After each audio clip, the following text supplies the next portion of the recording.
सोलापूर शहराच्या पाणी पुरवठ्यात सुधारणा करण्यासाठी उभारण्यात येत असलेल्या समांतर जलवाहिनी प्रकल्पाला वेग आला आहे। या प्रकल्पातील सर्व 6 पंपांची चाचणी यशस्वी झाली आहे। सोलापूर महानगरपालिकेच्या आयुक्त शीतल तेली उगले यांच्या उपस्थितीत या चाचण्या पार पडल्या। स्मार्ट सिटीचे मुख्य तांत्रिक अधिकारी व्यंकटेश चौबे यांनी चाचणी यशस्वी झाल्याची माहिती दिली। सोलापूरच्या पाणी पुरवठ्यासाठी अत्यंत महत्त्वाचा असलेल्या या प्रकल्पांतर्गत उजनी धरणावर 1150 अश्वशक्ती क्षमतेचे 6 पंप बसविण्यात आले आहेत। प्रकल्पातील एकूण 110 किलोमीटर पाईपलाईनपैकी 107 किलोमीटरचे काम पूर्ण झाले असून उर्वरित 3 किलोमीटरचे काम मार्च अखेर पूर्ण करण्याचे नियोजन महापालिका आयुक्तांनी केले आहे।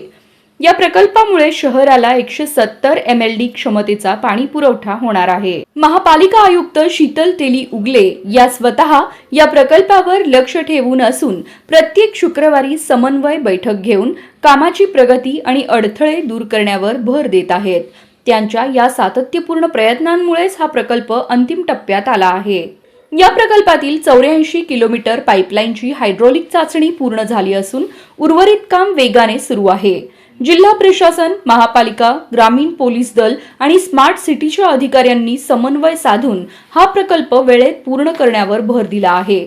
या प्रकल्पामुळे सोलापूरकरांना अधिक नियमित आणि मुबलक पाणी पुरवठा मिळण्याची शक्यता निर्माण झाली आहे।